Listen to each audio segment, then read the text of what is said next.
Good afternoon, class 9. We'll start with a new chapter in history today, that is the early Vedic civilization. With the coming of the Aryans, a new civilization was developed in India. Most of the historians believe that the Aryans migrated from Central Asia to different parts of Asia and Europe. In India, the Aryans settled in the Sapta Sindhu region. This region was comprised of the 5 rivers of the Punjab, that is Jhelum, Chenab, Ravi, Beas, and Satluj, and the river Indus and river Saraswati.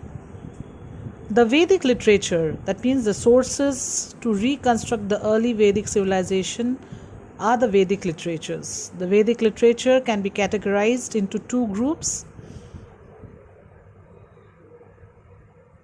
the early Vedic literature and the later Vedic literature. The Rig Veda was the first of the Vedas and is probably the earliest literary work. It contains hymns in praise of different gods and goddesses like Indra, Varuna, and Agni. It consists of 1028 hymns divided into 10 mandalas or books.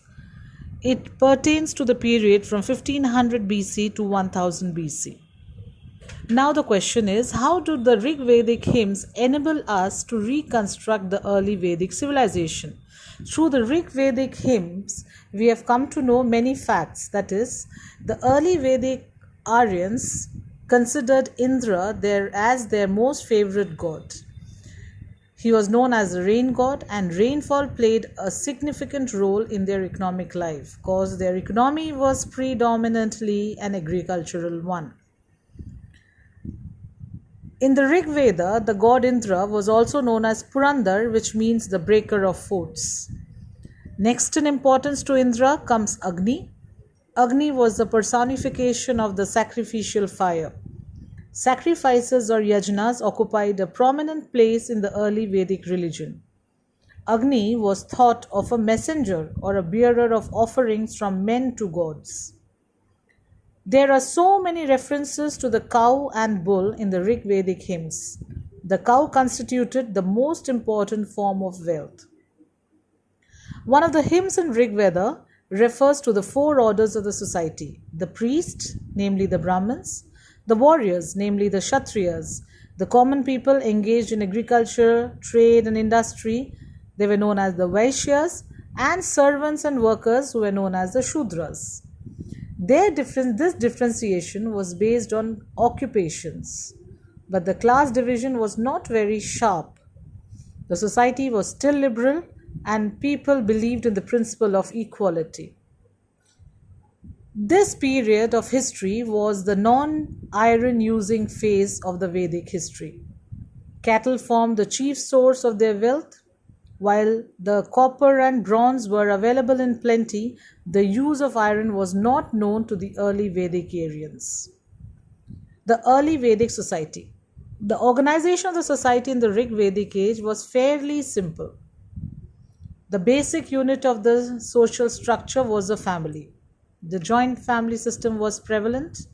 The Rig Vedic society was patriarchal, in which the Grihapati dominated in family and social life, and Grihapati was actually the master of the house. Secondly, the position of women. Women were treated as being equal with men. They took part in all the religious rites. Women were given education, and there were women scholars who composed hymns and were well versed in the sacred scriptures. Girls had freedom in the choice of their husbands. Monogamy was the usual practice, though polygamy was also practiced by many.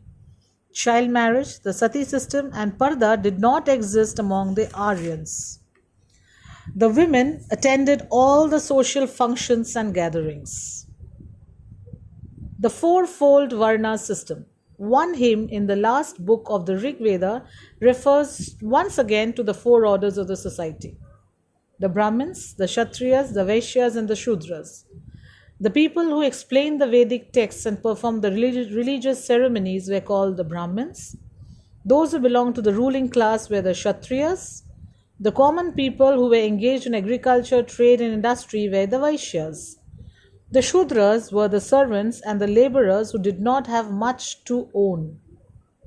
The Rig Vedic economy. The Rig Vedic economy was agrarian in character. The Rig Vedic Aryans were mainly scattered in villages. They prayed for plentiful rain and a bountiful harvest, large herds of cattle, and good health. It clearly indicates that agriculture was an important occupation of the village folk. However, the only grain referred to in the Rig Veda is yava, which would mean grain in general or barley in particular. Domestication of animals. The early Aryans they began to depend on pastoral economy. Cattle formed an important item of dana or gifts. The word gomat was used to signify a wealthy person. It meant the one who possessed many cattle, especially the cows and the bulls. Other domesticated animals were the ox, the horse, the dog, the goat, and the sheep. Crafts. Men and women were engaged in weaving cloth. The metal workers or the smiths were skilled in making weapons, implements, and ornaments. The metal ayahs mentioned in the Rig Veda is generally taken to mean copper or bronze. Trade. The people were engaged in trade, cloth, and leather goods being the main items. The barter system was practiced for trade transactions. The brief study of the governance and the political life and the early Vedic religion, we will do it in our next class.